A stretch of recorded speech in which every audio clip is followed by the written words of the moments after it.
J'ai envie de dire que je suis déçu par le niveau que mon pays a aujourd'hui. Euh, C'est-à-dire que beaucoup de jeunes ont perdu espoir parce que lorsque vous avez le malheur de quitter le Cameroun et de vous rendre dans notre pays, j'ai pas bien de malheur parce que vous vous rendez, vous avez mal, vous avez envie de vous donner la mort parce que vous comprenez pas ce qui nous empêche d'avoir un minimum, un niveau minimum acceptable. Vous avez des gens qui n'arrivent pas à servir le peuple, mais qui ne partent pas.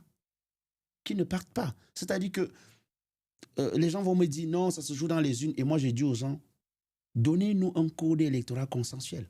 Si vous savez que ça se joue dans les unes, alors donnez les règles de jeu qui puissent satisfaire tout le monde, afin qu'on aille sur le terrain pour savoir qui gagne.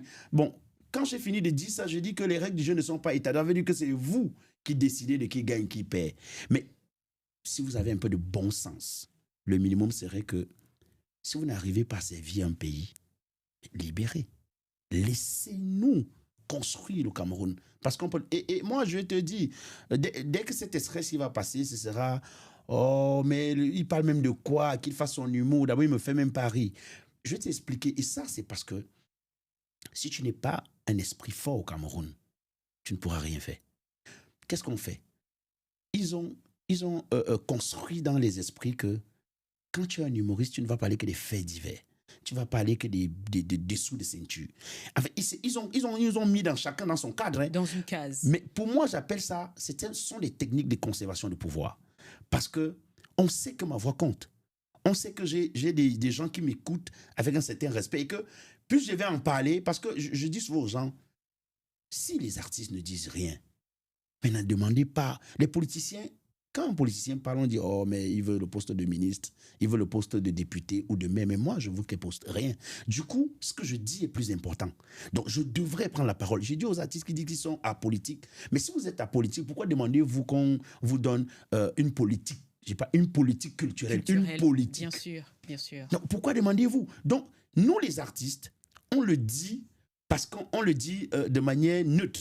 Pourtant, le politique ne le dit pas de manière neutre. Il le dit avec de... Du coup, il est caricaturé. Je dis souvent que je peux, avec de l'humour, dire des choses graves et être pardonné, qu'un politique ne puisse dire les mêmes choses. Bien sûr. Alors, ce que je propose... Je suis dessus. Je suis dessus. Et les gens, ils connaissent ma position. C'est pas... les gens me disent tous les jours, et je profite encore pour te parler de quelque chose. J'étais ici la dernière fois, je crois que c'était au mois de juillet. Je prenais des positions par rapport aux décisions qui avaient été données à la Cour constitutionnelle. Je trouvais que c'était sale. C'était pas honorable pour un grand pays comme le Cameroun.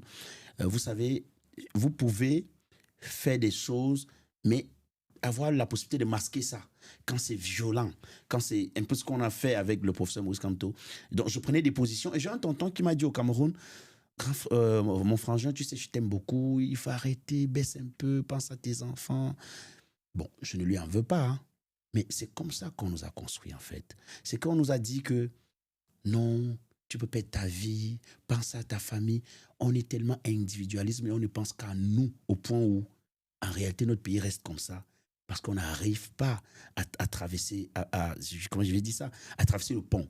Et il faut pouvoir le traverser. Alors, le tonton qui me le disait, après une semaine et demie ou deux comme ça, je reçois un coup de fil de sa femme, de son épouse. Il est décédé d'un accident Oh bah mince. de voiture. Il n'a pas parlé, mais il est mort sur la route, sur la mauvaise route. C'est-à-dire que lui n'a pas pris de risques comme je prends. Parce que si c'était moi qui étais mort comme ça, au moins je serais mort avec le sentiment d'avoir dit qu'il n'y avait pas de route. Je serais mort avec le sentiment d'avoir dit que je n'étais pas d'accord avec ceux qui gouvernent le Cameroun. Au moins, c'est-à-dire que je serais moi en paix, ayant fait ma part. Mais je me suis posé la question quand on me l'a dit après, bon, naturellement, avoir regretté son départ. Je me suis dit, mais le tonton qui vient de décéder là, lui n'a rien dit. Il a subi. Mais est-ce qu'il peut, lui peut être heureux d'être parti comme ça, savoir rien faire, laisser les combats de sa génération à une génération future? Non. Moi, je ne suis pas d'accord avec les gouvernants de mon pays. Je déplore le fait que tout ce que ceux qui sont aux affaires essayent de faire, c'est de convaincre les gens de ce que ce qui ne les accepte plus, c'est un combat de village. Et ça, c'est déplorable, c'est encore triste. Parce que je vais vous dire, le premier discours qu'on a ramené dans notre esprit, c'est « Oh, mais si vous avez déjà un ministre de votre village, Oui. c'est que vous mangez. » Alors, vous avez le ministre de votre village, mais vous n'avez pas de route. Vous n'avez pas d'eau, vous n'avez pas d'emploi, vous n'avez pas d'électricité, vous n'avez rien du tout. Alors que vous avez un ministre de votre village aux affaires. Non, je peux dire une chose, c'est que tous les villages sont responsables de ce qui arrive au Cameroun. Hein. Parce que ce qui arrive au Cameroun, ce que le président actuel a réussi à faire, c'est de manger avec tous ses amis, tout le monde, avec tous les gens de tous les villages. Mais tous ces gens-là mangent à notre nom. Mais ce n'est pas nous qui leur donnons mandat d'aller manger à notre nom. Non. Nous ne demandons pas que les gens aillent manger. On nous avait dit que le Cameroun était un gâteau national. Mais si c'est le gâteau que tout le peuple mange, si c'est le gâteau, on ne demande pas de donner. Si vous prenez notre part des gâteaux, vous confiez à une élite. Mais avant qu'il n'arrive au village, ça va se fondre. Le gâteau n'a pas tenu. Non, il faut développer nos villages, nos villes, pour que ce gâteau-là puisse nous atteindre. Nous, on ne demande pas ce que vous mettez, ne mettez même pas un membre de notre village aux affaires. Vous, soyez même du même village et développez-nous le Cameroun. Vraiment, ça ne nous intéresse pas. Parce qu'on a l'impression que dès que ton frère du village est aux affaires, ça va. On est arrivé à convaincre les gens que si vous votez contre celui qui ne vous donne pas l'eau, la lumière, comme il est votre frère du village, vous n'aurez plus un président qui est de votre village. Mais c'est quoi ce truc? On est arrivé à convaincre les gens qu'il faut aller voter le futur, en fait, le président qu'on souhaite avoir, mais en tenant compte qu'il vient de notre village. Non. Non, c'est-à-dire que je ne veux pas savoir. Moi, le Cameroun, c'est le développement. Quand je sors du Cameroun, je pars dans un pays comme... Je vous dis, je voyage une fois, j'arrive à l'aéroport d'Addis Abeba en Éthiopie. J'ai fait une photo, j'envoie un collègue qui travaille à Canal 2, avec qui on travaille. Il me dit, wow, gars, tu vois comment tu es devenu beau, dès que tu t'es changé déjà, gars, comment l'aéroport a changé. Je lui dis, non, je suis encore en Éthiopie, je suis en escale en Éthiopie. Tu vois, parce que chez nous, pour connaître la vision d'un pays, pour connaître l'ambition des gouvernants d'un pays, il faut voir l'aéroport. Parce que c'est depuis, quand tu arrives à l'aéroport, c'est là, puisque il y a des gens qui font escale sur n'entrent même pas au pays. C'est à partir de l'aéroport que tu sais si tu es dans un vrai pays.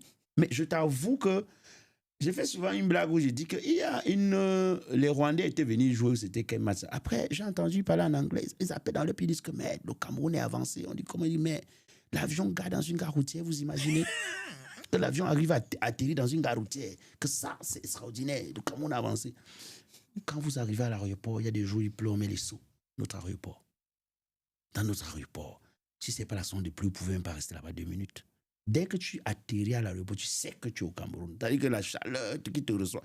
C'est-à-dire que ce que nous on demande, ce n'est pas... Après, dès que tu as fini 10, on dit que tu n'aimes pas le Cameroun. On dit que tu es de ceux qui veulent détruire le Cameroun. Tout à fait. Mais tu n'es pas pour la paix. Mais est-ce que j'ai un autre pays?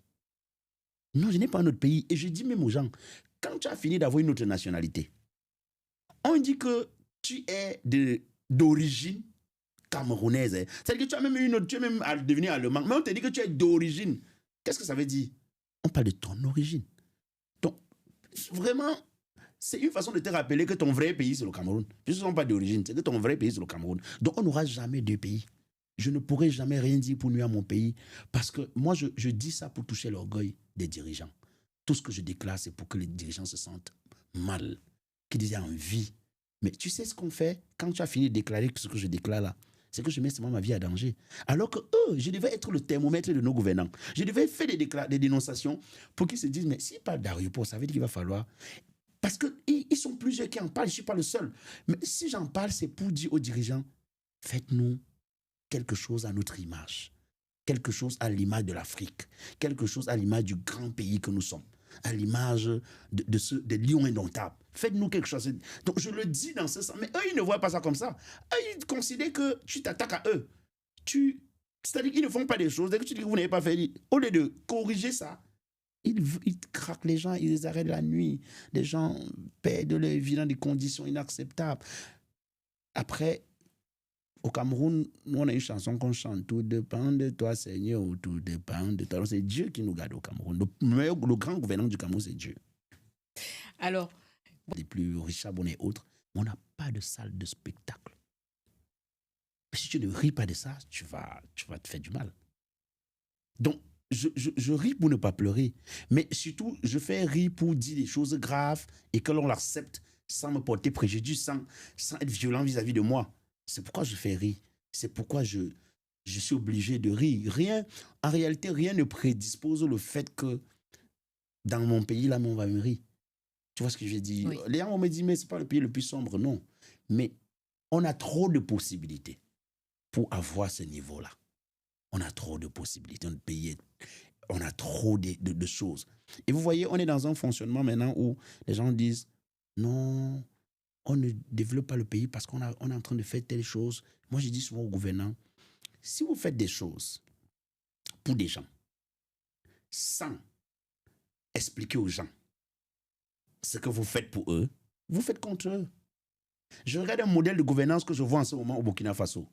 On dit qu'il va faire beaucoup, qu'il est même blogueur déjà. Je parle du capitaine Ibrahim Traoré. Mais c'est le meilleur modèle qui existe.